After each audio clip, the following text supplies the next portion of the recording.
right, Rod. Good to have you back, buddy. Yeah, buddy. Absolutely. So it was funny talking to you on the phone today. You didn't know about the Dayton thing. I mean, you knew it was going to happen. You just didn't know what all had happened. Right. I was expecting, I knew Dave Chappelle was putting on a big show, and there's going to be some other stars and movie Hollywood types were going to be a part of it, but I did not get the rundown. So let's go to the source here and see how the event was.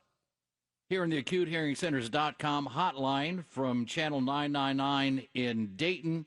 Soul's our guest. How are you? Doing good, Eddie and Rocky. Thanks for having me. Absolutely. Good to have you. So tell us about this thing. When these tickets were dispersed, how did they go about doing that? Because it was a free show, but you did have to have a ticket.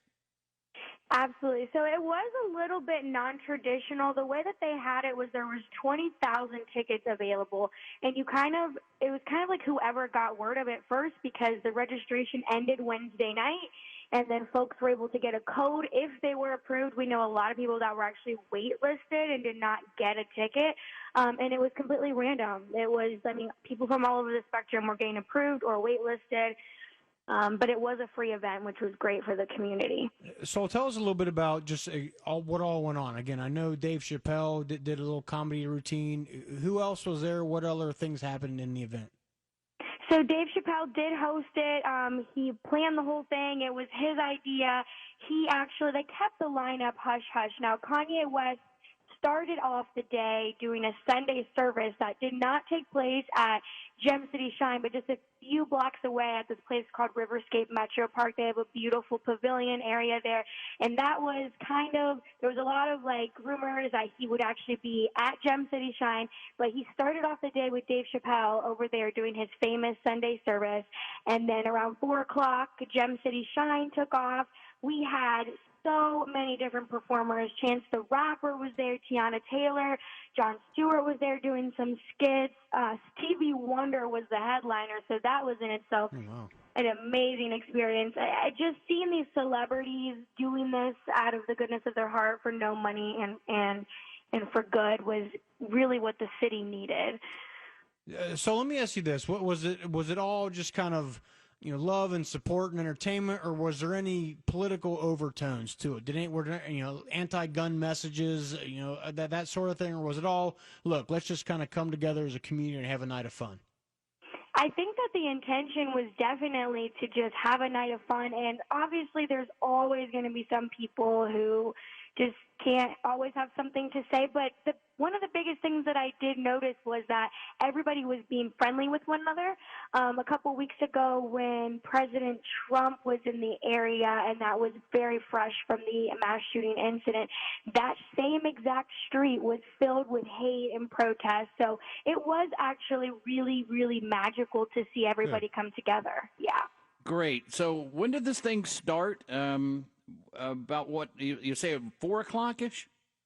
Yeah, so the event was scheduled to start at 4, but they started getting tickets at 1, but people were in there starting at 10 o'clock. They wanted to make sure that they would be able to get a spot in because they were capping the capacity at 20,000. So people were saying how people were upset about the way tickets were distributed, because if you were in the Oregon district before they started checking tickets, you could technically have just hung out there.